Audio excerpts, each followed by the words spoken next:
والصلاة والسلام على سيدنا محمد وعلى آله وصحبه أجمعين. السلام عليكم ورحمة الله تعالى وبركاته. So today, inshallah, since it will be my last meeting with you next week, inshallah, it will be Isra will be with you. I wanted to say Eid Mubarak, and also I wanted to share some of the wisdom in the Eid al-Adha and the being after Ramadan. So as you know, there are two main feasts in Ramadan, in Islam, sorry. First, the feast of the break of the fast at the end of the month of Ramadan, inshallah. And Eid al-Adha, which is celebrated about 2 months after the end of Ramadan. And today I'd like to ask you, have you ever thought why we first fast, then we celebrate Eid al-Adha as the commemoration of the Prophet Ibrahim alayhi salam. So we know why, or we think we know why we celebrate Eid al-Fitr, because it's at the end of the month of Ramadan, we've been fasting and we celebrate that. Okay, there are many levels and layers of meanings there. So about Eid al-Adha, why so soon after Ramadan? First, let us remember that fasting is one of the pillars of Islam. And by Islam here, I don't mean only the religion of Islam, but literally Islam in Arabic means surrendering to the will of God.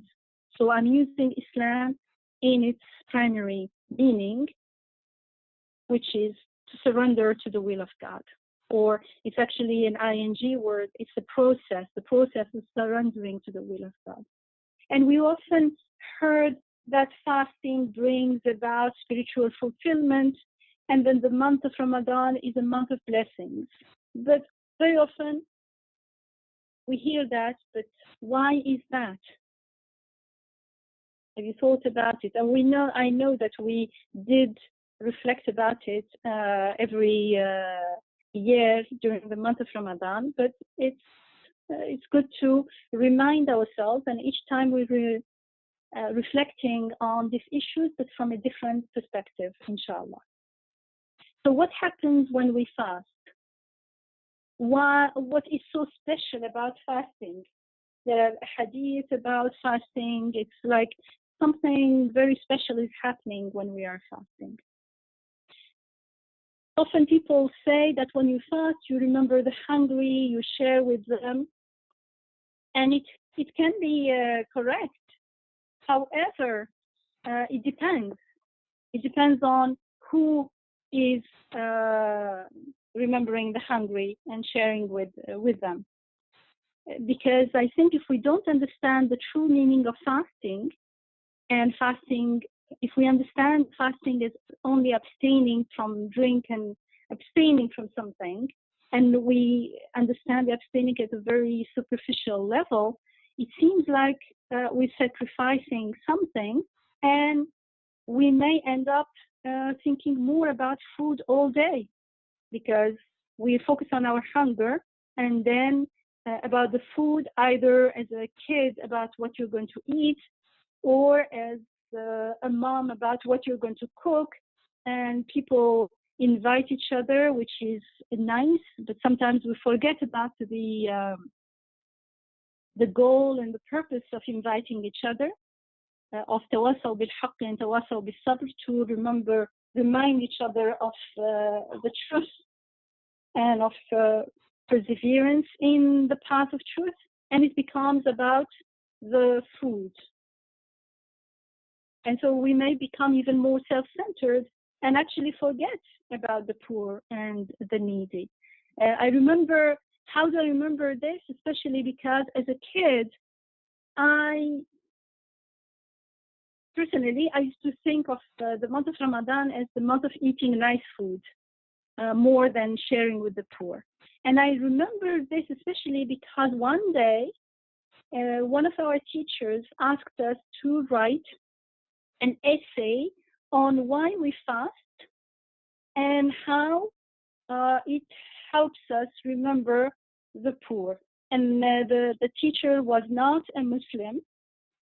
So, like, okay, no, what am I going to say? And I remember that I could not find any reason why, well, I knew I made it up. It means I knew that, yes, if you are hungry, you understand hunger, you empathize with the hungry.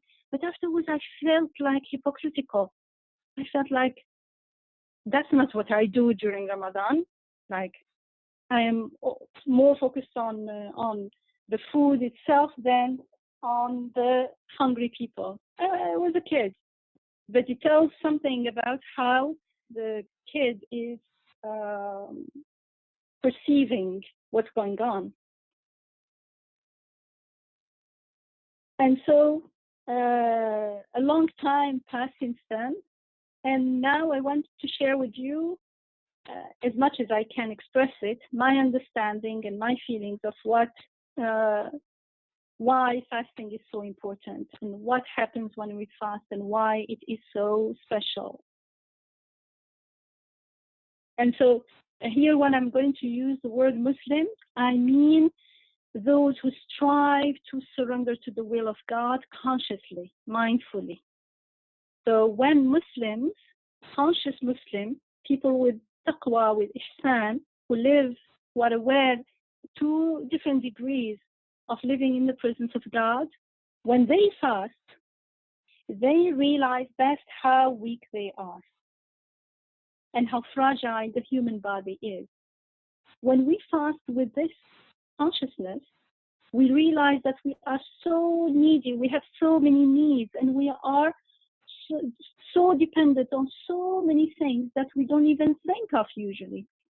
We're dependent on seemingly little things like that we don't even stop and think about, like, for instance, air, water.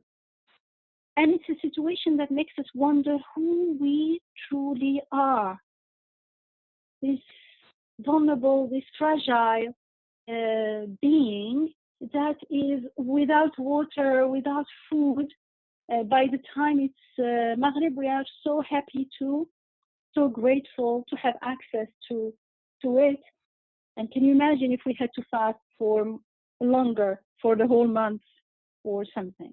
We can't even imagine. We realize that we are so dependent on so many things. And often we say that we are created beings. We believe in God. We're Muslims. We are created. God created us. Okay, but we very seldom understand what it means. We are often we are not aware. We have not pondered, reflected on what being created means. And one of the meanings and the concept of being created is to realize that we are in need of being sustained here and now. And I'm emphasizing, underlining here and now, because when we think we are not self-sufficient, we think about it in general. Yes, but we are not self-sufficient at every single moment, not only in moments of crisis.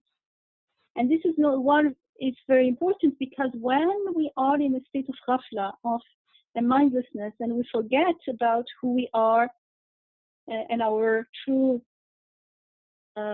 reality, then we say we are created, but somehow it means I'm created. I understand it as I was given existence when I was born, and now I am doing okay on my own. I'm living my life.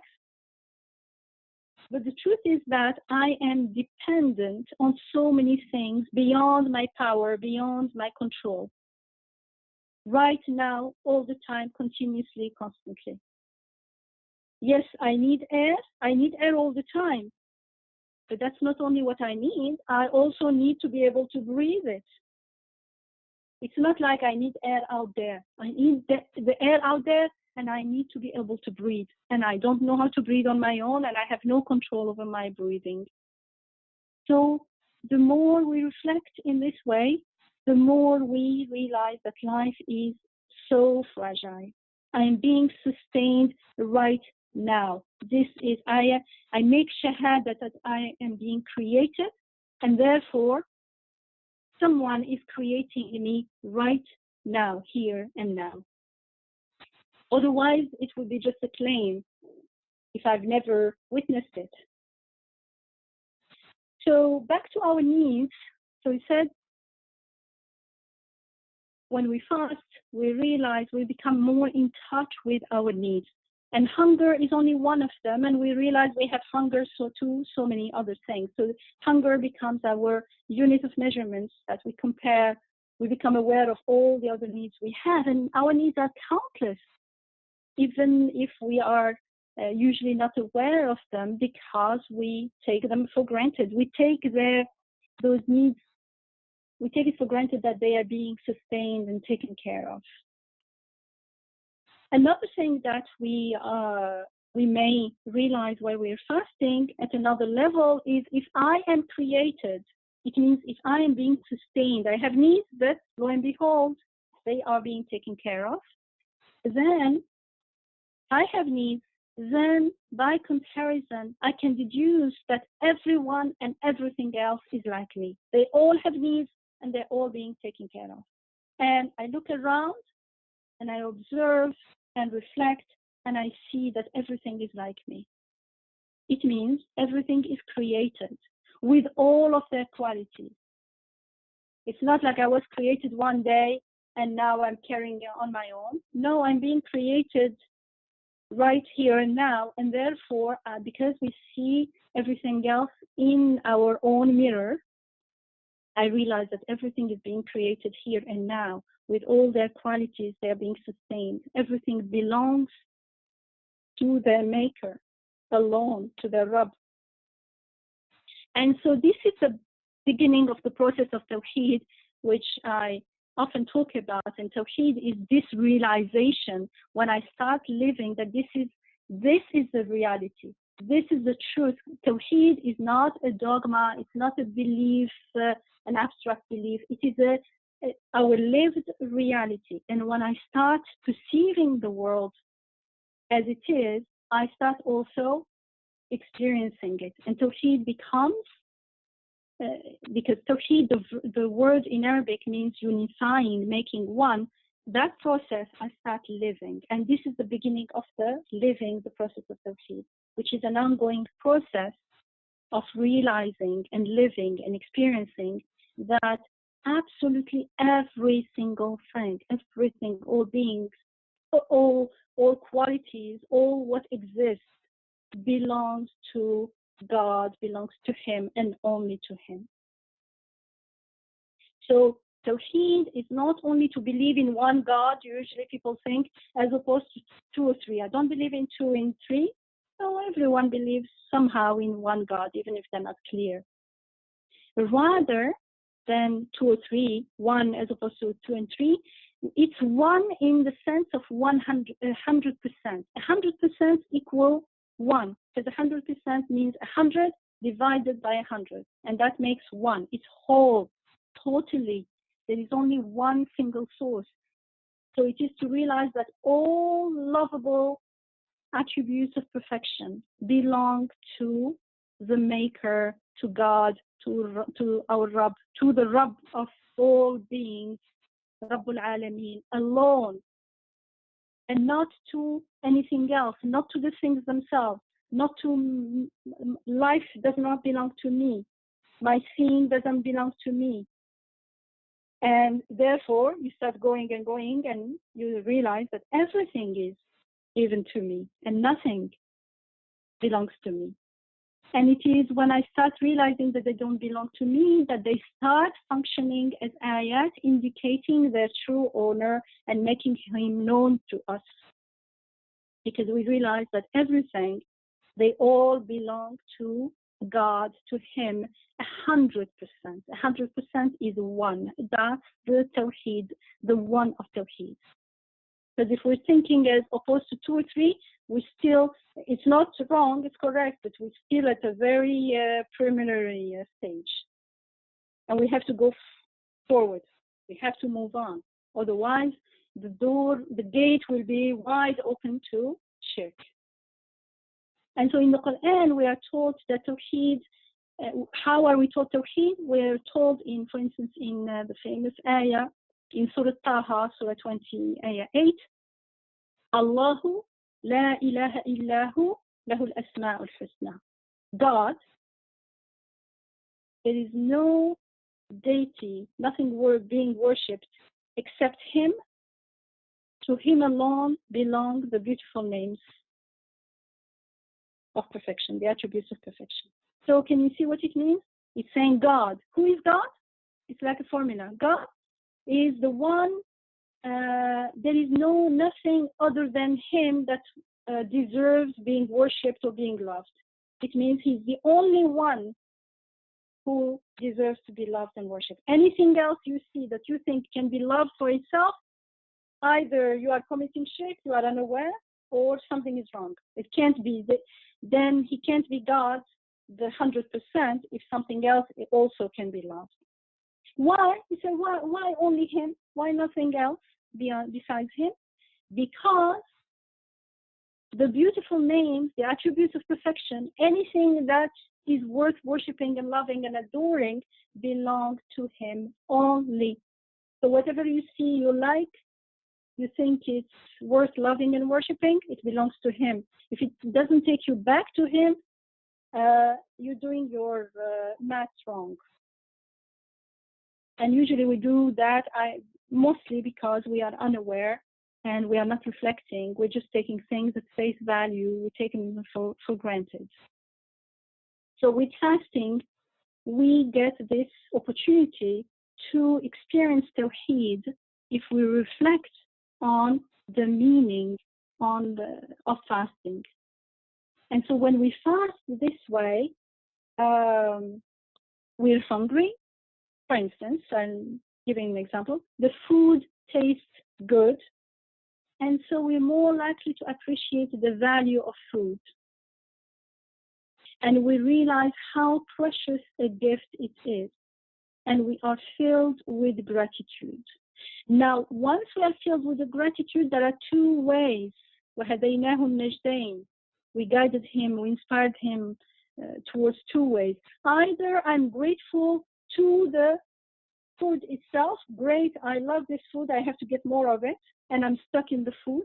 Or the true Muslim, the surrenderer, the one who is seeking the reality, the purpose of his life,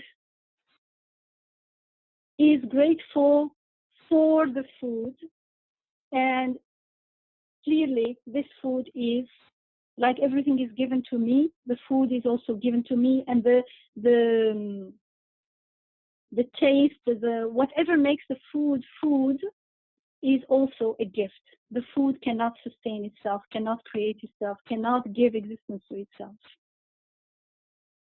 So as each time we remember this, and our gratitude will go from the food to the bestower of the food, to the grantor of the gift. And this makes us reflect on the countless similar gifts of mercy that we have been given, including life, health, sight, hearing, seeing, and so on and so on. We can write lists and lists and lists, like there are endless things. All our needs are being taken care of. Anything that fulfills our needs is a blessing. And so everything becomes more and more valuable. We appreciate them more and more. And as we appreciate them even more when we see them as the gift they are, as gifts they are ayat. They speak about the one who is giving them to us. They are telling us how munificent, how merciful, how generous, how caring, how Rabb he is. So everything becomes a blessing, and we realize now how great a mercy, things that we take for granted, like water, for instance, it's a great gift of mercy. And everything becomes a sign, an ayah, from God, speaking of God's beautiful names like mercy and munificence and providing and all the beautiful names and the attributes of perfection. And so food in this, because it's the topic is Ramadan and fasting, I'm saying food and drink, but actually there are food for, we have so many other needs. For instance, for the eye, food is light. For the ear, food is beautiful meanings, beautiful sounds. And so food and light and beautiful meanings, they all become like a token of love, a sign, an area of divine favor, an area that turns our attention from the food itself to the grantor of the favor, al-mun'im, the one who gives the ni'mah, the blessings. And so we also understand that hunger has not been given to us only to fill our stomach and maybe take care of our physical needs and also maybe get some temporary, passing, fleeting pleasure. But also, hunger has been given to us also, and more importantly actually, to make that pleasure, that transitory, that temporary pleasure, into a sign to realize that even that pleasure, that joy of fulfilling that hunger is an ayah. It is a means to recognize the grantor of the pleasure and therefore to be grateful to him alone. We are grateful for the food, but to the grantor of the food, to the maker of the food, to the Rabb who knows my hunger and fulfills it in the best way, in ways beyond my expectation. I would not be able to match the food out there with my body and my needs and my digestive system in there. And people are just spoiling God's creation a little bit, adding additives and things, and lo and behold, you get rashes, you get allergies, you get illnesses. Although they are using what God created, but they are mixing it in unhealthy ways, and suddenly the body rejects them. Subhanallah. And so when we perceive the food as a divine favor, as a sign reminding us of the granting, reminding us of the grantor of the favors, reminding us of our Rabb, our munificent and merciful host in this earth and inshallah in this life and inshallah in the next, then the pleasure that the food gives is far greater. The pleasure that the food gives when we interact with it as an ayah, reminding us of the giver, that it's not like I'm here, an alien, an orphan on earth, and I stumbled upon some food, and now, it has no deeper meaning, no purpose, no akhirah. No, there is purpose. Everyone is valuable.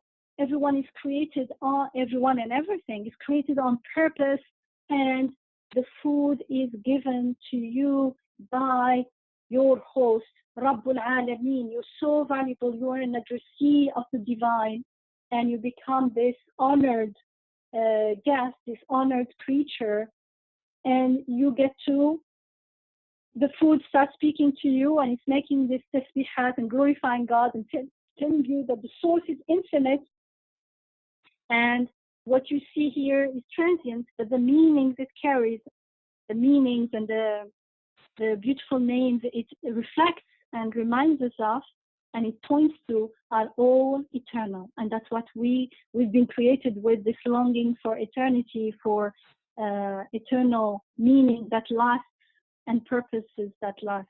And so it fulfills that deeper, more crucial meaning, needs of ours. And so that pleasure, that joy is far greater than the pleasure obtained from the perishable matter itself, because we can survive without many different foods. They don't have to be very delicious even, but the ruh, our humanity, our spirit, our heart cannot survive without lasting meaning and purpose. And so this perception, this realization of Tawheed through our needs, through our hunger, through the food that is being gifted to us, gives us a lasting delight, the delight and the joy of feeling in the presence of God, in the presence of God's everlasting care, His love, His rububiyyah, His rahmah, being encompassed by His rahmah.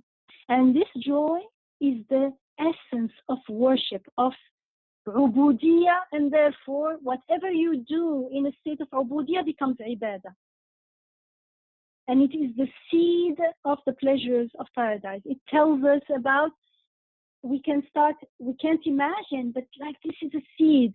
It is an area telling us that yes, paradise will be very delightful and joyful. It will bring much joy to the spirit, to the human spirit. In what ways? We don't know, because we only see the seeds here. And that is why every time we break the fast, we actually experience the good news of everlasting joy, and we rejoice. And every evening of the month of Ramadan is like a Eid, it's like a feast. And at the end of the month, the whole community together celebrates the feast of the breaking of the fast. But we celebrate it every evening, mini feasts, and then they culminate into at the end of the month, the end of that experience of fasting and experiencing ubudiyyah from a different perspective. We end up with the feasting. It makes sense that then the feasting, the Eid, that's why the feasting, the Eid, is not centered around food. You may not eat food, you still have celebrated Eid. Eid is centered, celebration of Eid is centered around worship and prayers. The feast is celebrated with communal prayers and with glorification of God after every prayer that lasts all the 3 days. We do the takbir, even if you're praying alone. So you see, the celebration is not around the food, but around what the food, the meanings that we understood from the food. Allahu Akbar. We understood that nothing, God is the greatest. He is our only support, our only Rabb. And people visit each other, they offer presents to each other. That's to express their gratitude. You are so elated you're filled with gratitude after realizing this. And you want to reflect his attributes of bestower, of giver, of gifter, of compassionate in their own life, because the whole month we realize, oh, he is truly the giver, the gifter, the provider. And so on the day of Eid, there is that, how do you say, everyone is excited. You want to go and practice it as well among each other. And so feasting is basically rejoicing as being the honored guest of our merciful Rabb, our merciful Creator. And that state, when we are in that state, we realize best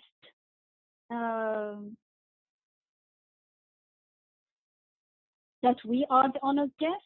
And in order to get to that state, the fastest way is when we are in fasting, with the intention, of course, of achieving Tawheed. When we are fasting consciously, intentionally, as surrenderers to the will of God, and as seekers to the truth, and as followers, as students of the Quran, following the guidance of the Quran. We don't get this on our own. We learn this from the guidance of the Quran, and through, of course, the model and the teachings of the Prophet ﷺ. Because the more Why is this related to fasting especially? Because the more we become aware of our neediness and our needs, the more likely we are to appreciate the extent of the ni'mah, the blessings that we are showered with.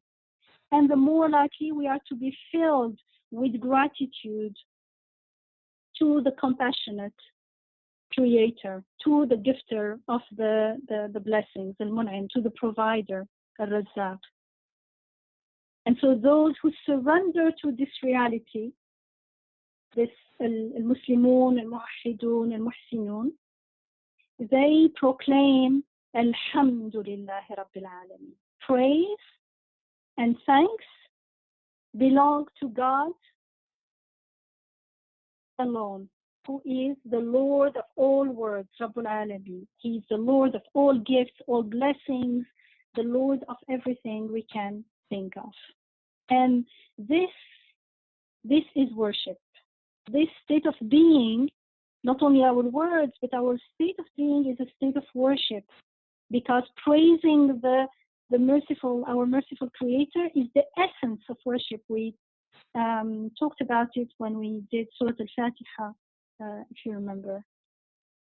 And so fasting reminds us of our needs, and our needs are the means, the key to unlock the taste and the divine, the treasures of the divine names, as the Imam Badi'u Zaman Sa'id Nursi rahimahullah says. Our needs are the keys to unlock the treasures of the beautiful divine names and Isma al-Husna. How? Because they are the means to taste and appreciate things as blessings and as gifts. And also our needs are the means to feel empathy for the needy. And so we connect to God, and then through God, we connect to everyone around us, because we see that everyone is like us. So we empathize, we are very much alike. And because also it is through our needs that we communicate with the rest of the world. Food would not mean anything to me. I would not shop. I would not carry it and bring it to my home, put it in my fridge, if I did not have a need for it. And it is the same for all our other needs. And so our needs are actually the means through which we connect with the rest of the world, Bismillah, in the name of God, because otherwise that communication is not true, lasting, meaningful, purposeful communication. But here it becomes, yes? Sister Yamina, assalamu alaikum from Istanbul. I just wanted to add a couple examples to those needs that you have just mentioned. Need for order. You know, in our daily lives or kind of social lives, we feel, or in family life, we feel a need for coherence, for order, for peace. Anything. All of that. Yeah. We need also our friends to be gentle, to say good words, to be validating, to be supportive. We have needs within needs. Yes, alhamdulillah. To consider them as, you know, as keys to unlock beautiful names of God. This is really exciting, because then, you know, we tend to block our needs, but if we open ourselves to our needs, and then we say, well, I need peace here, I need stability here, or I need trust here, and then going deeper in there and saying, you know, which name of God am I craving here? And connecting. That's how you get to connect to that name of God, and you get to taste it, because without the need, I would not even be aware of it. Now I'm seeking it, and when it comes, when the need is being fulfilled, I get to taste it in many different ways. We don't taste only with our tongue. Mm-hmm. And we get to appreciate it. We get to know our Rabb with his beautiful names. Like Ya Salam, the source of peace, or Ya Mudabbir, the one who plans, because sometimes we want things, beautiful things, but we don't know how that's going to work out, or especially in relationships, how is it going to work out? Mudabbir, and then Nasir. I mean, this is one of the names of God that I'm feeling more awareness of recently. I mean, during this Ramadan. Yeah, Nasir, like, I need help, not just for myself, but I need help for other people being helped, and feeling. Especially, Yeah. yes, alhamdulillah. So our needs are keys to the beautiful divine names, as Imam Badiou Zaman Said Nursi says again and again, and he explains how it is, alhamdulillah, and that's how we get like we can connect with the divine names, and they become like ropes that we can hold on to, and that connects us to the unseen, to akhirah, to the divine rahmah, and we get to know God with his beautiful names. That's the only way we can know God. And we make the shahada, we start seeing his countenance, the face of God in everything, as I keep repeating. And yeah, that itself, when we live in that state of being, that itself is ibadah. It leads to ma'rifatullah, knowing God with his beautiful names. And the more we know him with his beautiful names, our love will be redirected to him and not to his creation. The creation becomes a means to get to know him better. It becomes the mirror that reflects Wajh Allah, and therefore it's not an obstacle, but a reminder. I was coming there actually, so you just prompted it. Thank you, Isra. So the more our connection with God is clear, the more our connection with the rest of creation is also becomes clearer. We are all alike. We're all created beings. We're all siblings, not only humanity siblings, but other creatures as well. They're just different kinds of creatures, but we are all ibadallah. And so there is no patronizing other parts of the creation, but joining them in glorifying God, making tasbih together with them. And when they are given to our service, we use them without wasting, in the name of God, gratefully, compassionately, gently, not exploiting things. The attitude is totally very different. And that's when the spirit, the heart rejoices, because this brings good news about who our Rabb, who our owner, our Malik is. And so we know that we are in good hands. Whatever happens, he is in control. And that's what matters. That's what the human heart and the human soul want to hear. That someone is in control, and that someone has control over everything. He has power over everything. He has knowledge over everything. And he's so compassionate. His compassion encompasses everything. He's so generous, so beneficent. And so even if the stomach yells from hunger, we are not listening to it because it's secondary. It's there, yes, but it's the month of Ramadan is the month of fasting in different ways, but for the soul and the heart, it's the month of nourishment. Like it gets really, it's nourishing. And that's why we're told in the Quran, in Surah Yunus, Surah 10, Ayah 64, for them there is the glad tidings, or the good news of happiness in the life of this world and in the life to come. في الحياة الدنيا وفي الآخرة. Then we can share, it becomes easy to share everything with everybody. Then yes, we can share with the hungry, with the poor, with the needy. Because we're not anxious about providing for our own needs, because we trust he is taking of so many needs. The most important needs are being taken care of, as we remember when we did the dua last year.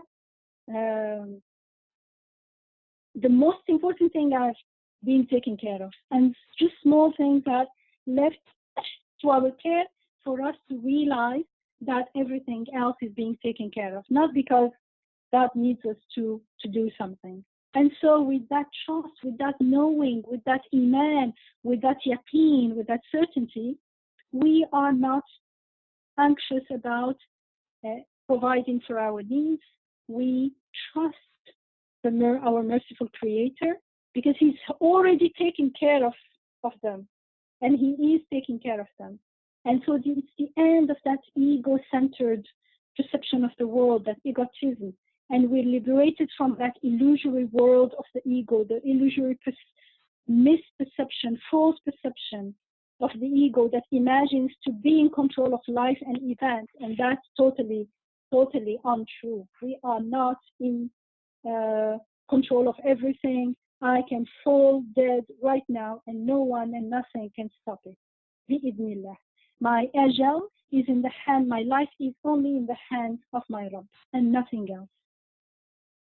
And so from this perspective of Tawheed, giving and sharing with others, for instance, it doesn't feel like a sacrifice anymore. It's not like, oh, I'm doing sacrificing, giving my money, and now I'm waiting for, in Akhirah, I will be given paradise in return. Just a second, it's not your money. Nothing is ours in the first place anyway. Everything is continuously given to us. And as we share with others, we're actually remembering this reality. And it's a way to affirm again and again this reality and witness it, this reality of givenness, this reality of being taken care of continuously, constantly, here and now. And that's why in that state, sharing becomes a source of joy, because it's a source of remembering and realizing that I am a channel through which things are being given. As I'm giving to the others, I become the witness of the giving through me. بحق اليقين, through the eye of certainty and the certainty of experiencing it, the truth of certainty. And so that giving itself becomes a source of realizing our position of honored guests of our Rabb in this world, and therefore it is an ayah that tells us He's our Rabb always, here and now and always. And so we do not despair of what will happen to us tomorrow, in 10 years, in Akhirah, after death. And so this is sharing Bismillah, in the name of God. And it is ibadah, it is worship, and it is an act of shahada as well, because we are witnessing the reality of Tawheed, the reality that God is the giver while I am giving. It is a reminder, it is an ayah, it is a sign. And so if we fast with this awareness, with this mindfulness, with this knowing, with this iman, with this ihsan, with this Islam, with this surrendering, we remember the true honor of blessings and all lovable things. And so food for the aware, the muhsin, the muttaqi, is not only food, it's not mere food, but it is a gift from God, from the bestower, from the provider. And it needs to be eaten and used in the name of God, as a gift of God. And when we eat it as a gift of God, then we will be able to unlock the layers of divine names that are manifested, reflected in the food, for instance. And we get closer and closer to God. Closer is Qareeb, and Eid al-Adha is what we slaughter in Eid al-Adha is Qurban, what makes us close to God, and means to make us close to God. We become aqrab and aqrab, closer and closer to God, because we know Him more and more, and because the food is not an obstacle between me and God. Oh, now I have to not get stuck in the food itself. I have to remember God, God, God, God. Yes, true, in the beginning. But in the Quran, we are taught how food was never an obstacle to remember God. That was because I didn't know what it was. But the more I know what it is and the more I interact with it in that way, because I start also perceiving myself as who I am, as abd, as totally dependent on my Rabb's sustaining, then I start tasting and perceiving and interacting with the beautiful names. I see Wajh Allah in everything. When it says in the Quran, wherever you turn, ثم وجه Allah, there is God's countenance, there is God's face, His face, the face of things that look to God, that look to His beautiful names.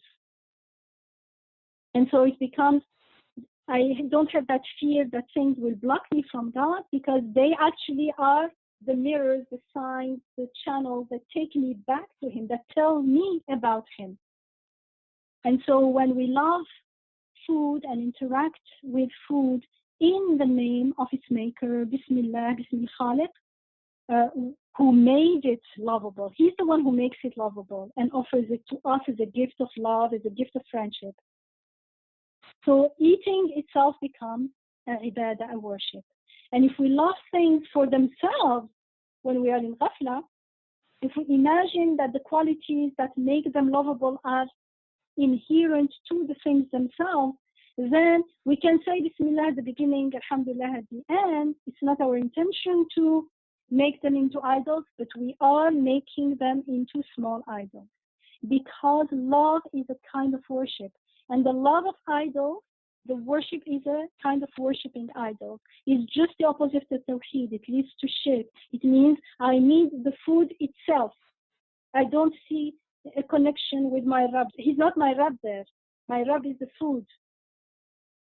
As if I interact with it as if like that. So I said the food somehow at the beginning was somehow, he started the process of creation of the food. Like he created me at the beginning, but now I'm on my own. That's a totally shirki perception of the world. It's false. It is misguided. It is veiled with ghafla. And we need to listen to the guidance of the Quran and surrender to the reality, because the reality at the beginning is very simple. But why do we keep forgetting it? Because the ego doesn't like it. The ego wants to claim Rububiyyah itself. It wants to claim that I do things. This is mine. This is from me. If it is from me, I can't say that the food is from God. Everything is from God. And I cannot, I'm blocking my Rabb when I'm saying it's from me. It either is from me or it's from Him. So in order to be able to see the Rububiyyah, I have to surrender to the reality that nothing is from me. That's the truth. It's not from me. I'm just lying and deluding myself and deceiving myself. And that's where the key is in working on the oneself. And it's a matter of choice, a matter of intention, and renewing that intention and that choice until it becomes easy upon us and it becomes our way of being, inshallah. And so when we make ourselves into a small idol, we project that to everything else, and we start making things into small idols, and we love them for themselves, and that's a kind of worship, and that leads to small, tiny shirks, and it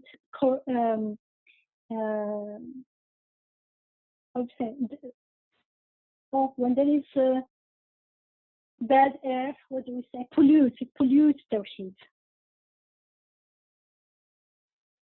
And so in the Quran, we are taught that to ascribe partners to God, to commit shirk, is to ascribe qualities.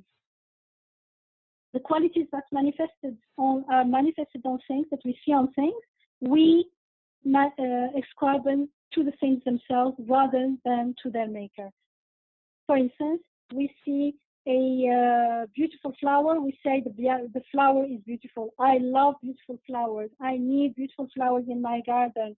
They are beautiful. Oh, how beautiful are they? And never say, oh, mashallah, they are being beautiful.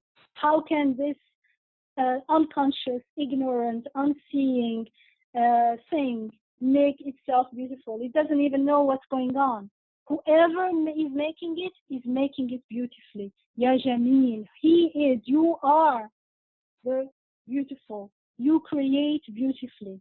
They are beautiful بإذن الله, بإذن ربهم, by the leave of the Creator, who said be and it was, who says be and it is. He says be in a beautiful way, and it is made in a beautiful way. It cannot be in any other way than He wills. We forget about the plants, human beings. We didn't decide where we were born, in which family, in which gender, how. Everything is being decided for us.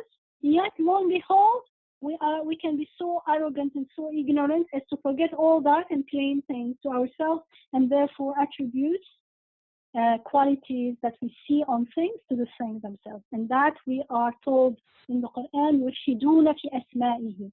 They distort the names of God, attribute them to the things themselves. And remember, what was Tawheed? Allah, who is Allah? La ilaha illa hu. Why? Lahu al-asma' al-husna. Asma' al-husna belongs to Him alone. But what people do, يُلْحِدُونَ فِي أَسْمَائِهِ. They distort their name in the names, and they attribute it to themselves, to the things. And so Tawheed will never be realized in that ego-centered, mindless perception of the world, of things, of life. So we do love beauty. That's how we have been created. We don't know why. It's like we've been created with a hunger for food, a thirst for water. We've been created with a need for beauty, and so we love it, we appreciate it. But beauty belongs only to the Maker, nothing else. If without thinking, without reflecting, we think beauty belongs to this bird, to that person, to this thing, and we start distributing God's beauty to His creation, and so I cannot really say, Ya Jameel. My heart does not connect, because my heart is busy with other things. It's only when I see them for who they are, and I have to do first the cleaning in myself, I see myself for who I am, totally dependent of my Rabb's sustaining. I start seeing that they also are totally dependent on their Rabb's sustaining. And so the beauty I see there, for instance, if we are talking about beauty, is all only mirroring. Everything is mirroring a beauty beyond them. The flower wilts and die, and lo and behold, there is no beauty left. In its death, it is declaring, I am not beautiful, that beauty is not from me. I was made beautiful. My Maker is the source of He is the beautiful. He is the source of all beauty. He is the source. It belongs to Him. And that's why things should be loved, Bismillah, in the name of their Maker, in the name of God. And that is what Bismillah is supposed to remind us of when we say it. When we say Bismillah, it means not in the name of things themselves. Astaghfirullah. Just in case because we forget, especially at the beginning, Bismillah is a reminder. Even when we have that iman and that state of being constantly, Bismillah, it gives joy to the ruh to remember again and again, yes, Bismillah, everything belongs to my beautiful Rabb, my generous Rabb. It's that meaning, that repetition is food for the human soul. So in order to submit to this living reality of Tawheed, we need to break our idols. When we are not seeing the beauty on the flower as an ayah to a Jameel, to the beauteous one, then I am making the flower into an idol. It itself is a little source of beauty, as if. And I love it for itself, in itself. I cannot be living the reality of Tawheed in that interaction. So we need to break these idols. We need to slaughter our illusion that things are beautiful and beneficial themselves and from themselves. that they are somehow lovable in and of themselves, as though they were independent of their maker, Hasha. And this is what is symbolized by the sacrifice of a sheep at Eid al-Adha. And the sheep is called Qurban. Qurban is what makes you Qarib, makes you close to God. When we slaughter that illusion, that idol, because the thing is not an idol, I am making into an idol, then we get closer and closer to the reality, to al-Haq. So the feast of Eid al-Adha, the feast of sacrifice, it is actually the most important feast of the Muslim calendar. It's about 2 months after the feast of the breaking of the fast, Eid al-Fitr. And it concludes the Hajj, actually, the pilgrimage to Mecca. And it lasts not 3 days, but 4 days. And it commemorates Ibrahim alayhi salam surrendering to the will of God. So Ibrahim alayhi salam, who is also known as the father of Tawheed. He's the symbol of Tawheed in the description of the Quran, and also as a surrenderer. He's a surrenderer to God. We're told in Surah Al-Nahl, Surah 16, Ayah 20 and 120 and 121, surely Ibrahim was someone who combined within himself all virtues, devoutly obedient to God's will, turning away from all that is false, and not being of those who commit shirk, who ascribe divinity to things besides God. He was grateful for the blessings granted to him. You see, it's to do with gratitude. Granted by him, by God, who had elected him and guided him. Everyone who is being guided is being elected. Allah is addressing you personally and sending you guidance. Subhanallah. This in itself is such a great joy, a great gift for the human soul, because it needs that guidance. It needs that iltifat, that God addressing it. So he was grateful for the blessings granted by him who had elected him and guided him onto a straight path. We gave him goodness in this world, and in the next he will most surely be among the righteous. And in Surah Al-Baqarah, which is the second surah in the Quran, ayah 130, 131, we told, and we made him, meaning Ibrahim alayhi salam, pure in this world and in the hereafter. There is no this world without the hereafter in the Quran, because it's one continuum.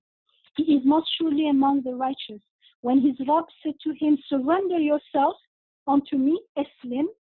So Islam is not become a Muslim. What does it mean, become a Muslim? It means surrender yourself unto God. He said, Ibrahim alayhi salam answered, I surrender myself to Rabb al-Alameen, to the sustainer of all worlds.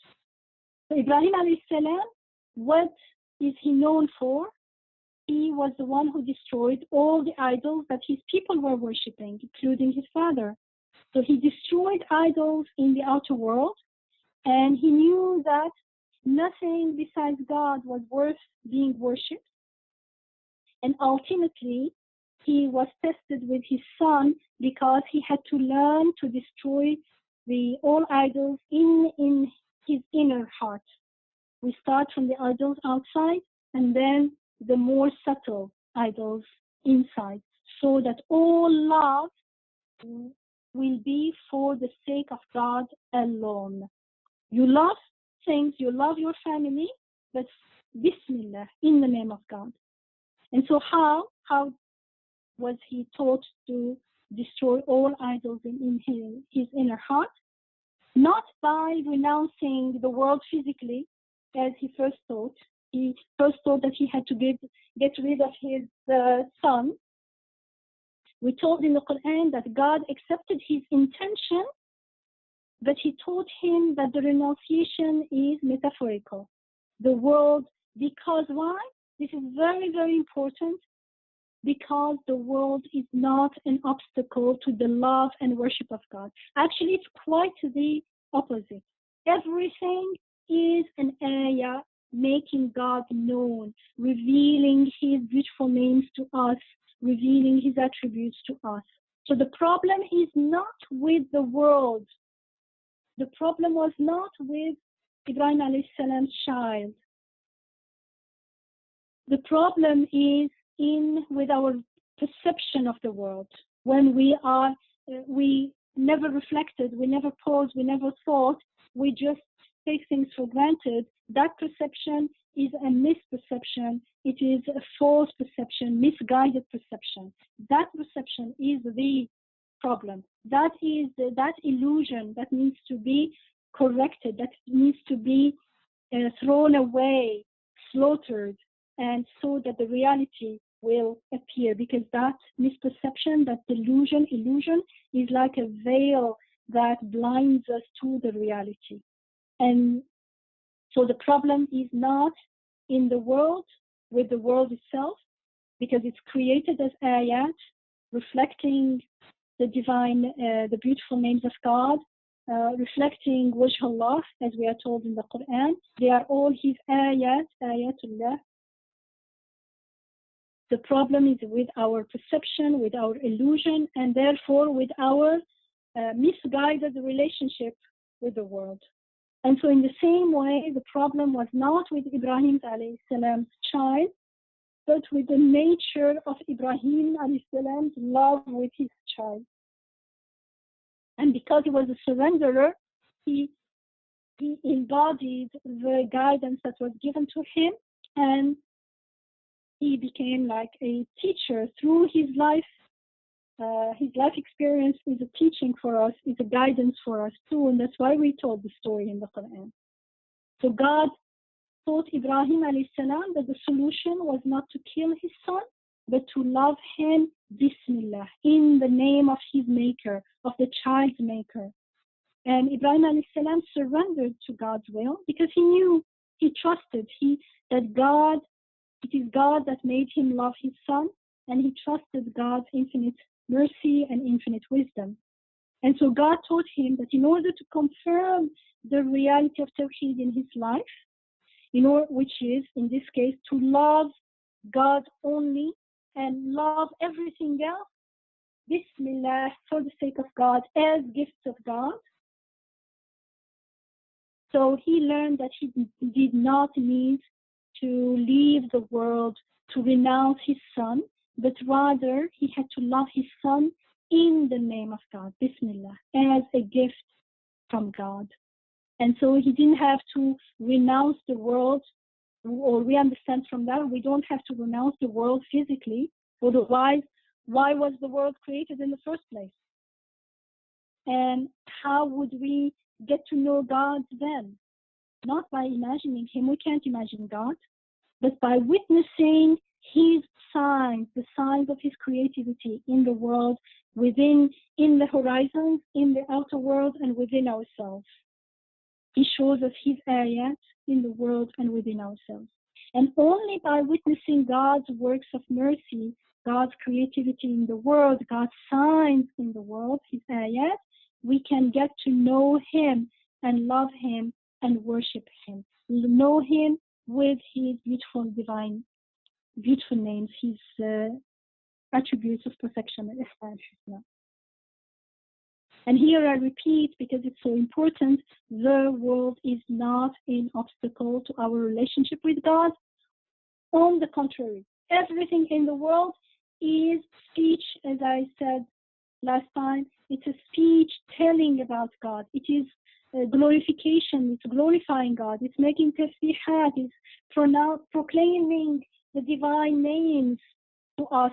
And when we learn to see them, perceive them in that way, and we start listening to them, and we participate in their glorification, in their tasbih, proclaiming God's beautiful names and proclaiming La ilaha illallah and making that shahada and embodying and experiencing bihaqq al-yaqeen, to the degree of the truth of certainty, the certainty of living it, this reality of Tawheed, then nothing is an obstacle. Everything actually helps us get to know closer to God.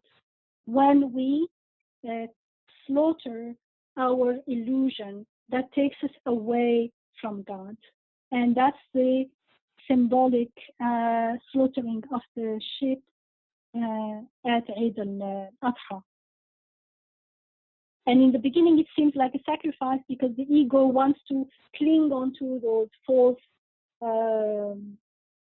claims and false beliefs and those illusions.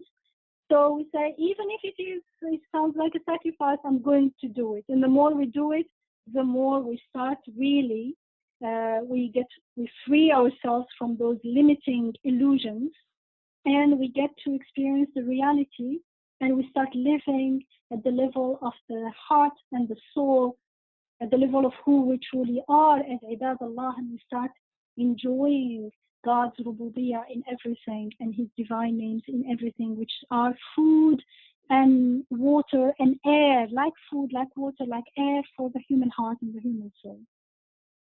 And so everything, we realize that they actually they are speaking about God. They're telling us about God's divine names. They're making Him known to us.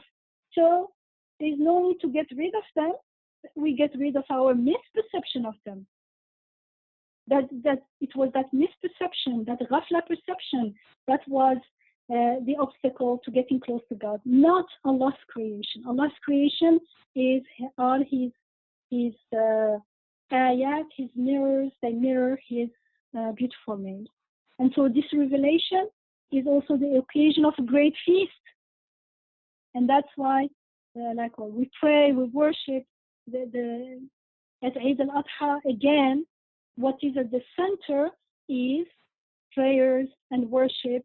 And at the eve of Eid al-Adha, what do? It is the tradition to recite the Surah al-Ikhlas, Qul huwallahu ahad, which is really declaration of Tawheed, to recite it 1,000 times as a reminder of the gist, the essence of the story of Ibrahim alayhi salam and his son, and therefore the essence of the meaning of Eid al-Adha and the meaning of fasting during the month of Ramadan, which culminates, because once we end that month, if we do it properly, inshallah, those 2 months before we forget, we have this Eid al-Adha again, because we're ready now to fulfill the slaughtering of the illusions to a certain degree, at least, inshallah.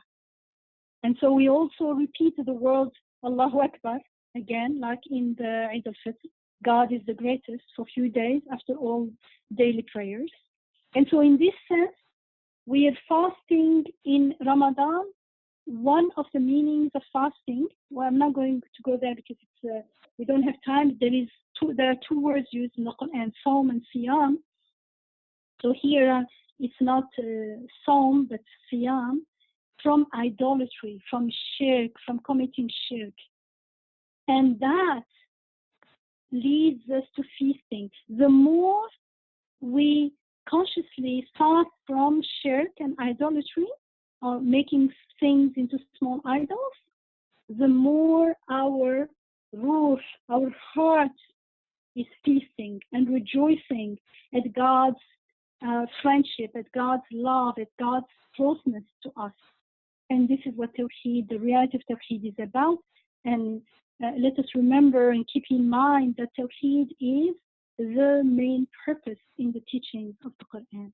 So Tawheed, because Tawheed is the essence, the gist of Islam, of surrendering to God. We surrender to the will of God because of the reality of Tawheed.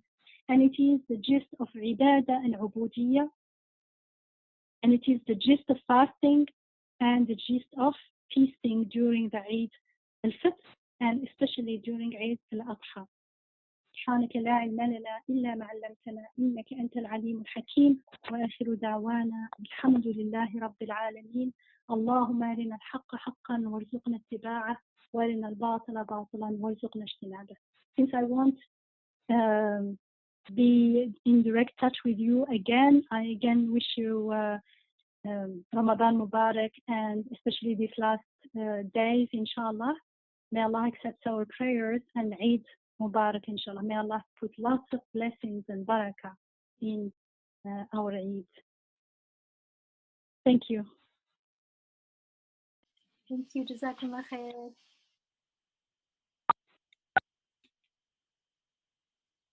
Yamina, Jam, do you have any time for questions?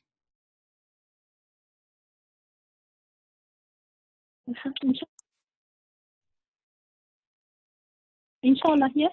Is there any questions? Okay. So the floor is open, everyone. If you have any questions, comments. We are taking a break for the summer, so we won't be having receiving Noor study sessions until the fall. So this is the last time we're making a gathering like this for a time being. So get in everything you want.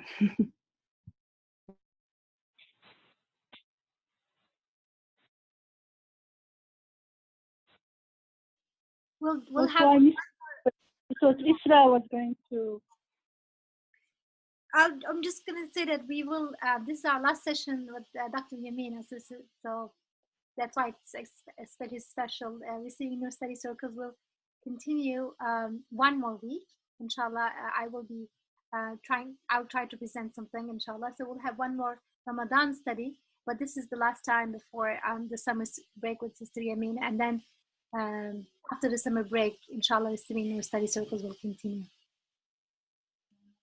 I just wanted to say that I really enjoyed the session as much as I was able to listen in, and I really appreciate these reminders and these highlights about what to focus on and what to really center our lives on, and Bismillah. And one thing, as Dr. Yamina was talking, one thing that came to my mind, the verse in Surah Baqarah about those people who love things as if they love God, and they fear things as if they fear, God. And that, when she made reference to small idols that we make, and we increase these little idols where we think they are the source, and we hang on to them, or we fear them, until He just clears all of that. And may we hold on to that Tawheed. That's the real, that's the truth, and that's the real peace. So that verse came to my mind as she was talking. MashaAllah. Alhamdulillah. Yes, thank you.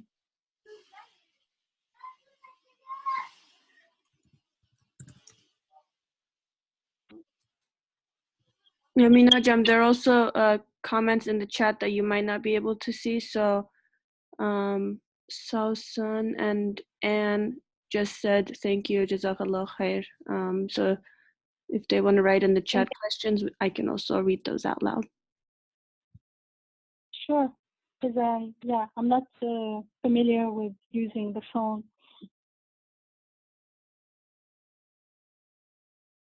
Assalamu alaikum. Alaikum salam wa rahmatullah. Thank you very much. I especially I liked a lot of points, but from the mathematics point of view, that 100% was a new idea for me. I like that. And regarding the world not being an obstacle but a means, mentally, I totally agree with that. But I feel like the ego needs to surrender also. And for example, actually, to the extent that our ego surrenders, we're going to be able to experience that. Otherwise, as you said, it becomes like only an information.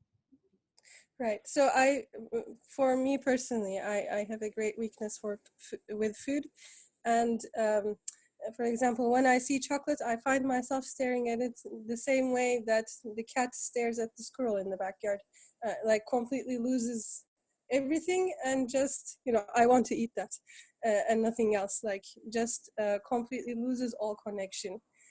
Even though mentally I know it, in the inner self, all I think is that food is beautiful and it tastes beautiful and I want that. So that's how like my ego operates. And in order to make it a means, I think that first needs to be overcome. Like Nursi, he says, the taste should be the taste of the food should be a taste of paradise, not to indulge in this world.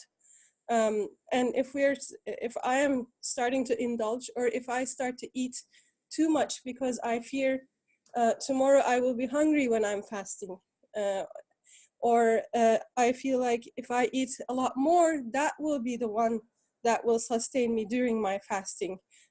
During iftar and sahur, eat as much as you can. Otherwise, you will not be sustained. Then that kind of thinking actually is the opposite of what siyam, fasting, means, because it is, we are supposed to witness that provider that's providing for us, not the food. But when we start gorging and storing as if the food will provide me. So I started this thing where I'm trying to not eat, so that I can actually witness with my ego that it is not the food that sustains me through fasting the next day. It is God. First, my ego needs to accept that. So sometimes we need that renouncing of the world for the ego to accept the fact, okay, this is not where the provision comes from. And then I can really submit to that. And then when I eat a little bit, I can say, okay, this little bit is enough. And I got a taste of God's provision and God's beautiful taste and God's beauty. And I don't need to indulge more to feel like I will satisfy my needs for beautiful taste or my needs for provision. So that's why during the month of Ramadan, during all day, it's like a kind of training and discipline where the ego, the nafs may want this or that you just say, I don't mind what you want, you're not going to get that. You better like listen. And it's like a child, when you don't listen to it, it will learn. And also, meanwhile, we're strengthening the heart, we're strengthening the ruh, and the more we witness those realities, the more the whining or the screaming and the whining and the tantrums of the ego start not affecting us as much. And the more it gets weaker, or actually it's the opposite, the more the ruh and the heart gets stronger, and my surrendering gets stronger, the more it does not control my desires and my appetites and all that. Alhamdulillah, and it becomes easier. So this is another facet of the hikmah, of the wisdom in fasting. Thank you for sharing.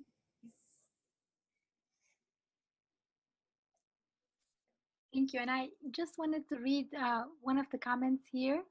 One of the participants who says, I've been struggling with a deeper connection to Allah subhanahu wa ta'ala during this Ramadan.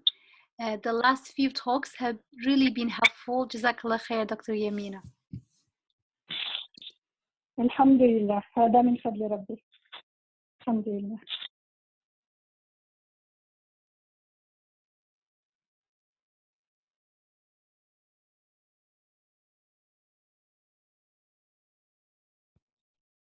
Okay, if nobody else has anything, we don't want to hold Yamina Hoja. So I can turn off the recording. Yeah, thank you, Trabla, for reminding me. We have another session next week, inshallah, for the last Ramadan Quran session, or study session. And then I think we will reconvene in the fall. Inshallah. Thank you, Nirvana. Of course. Thank you, everyone. Assalamu alaikum. And inshallah, Eid Mubarak. Inshallah, it will be Eid every evening.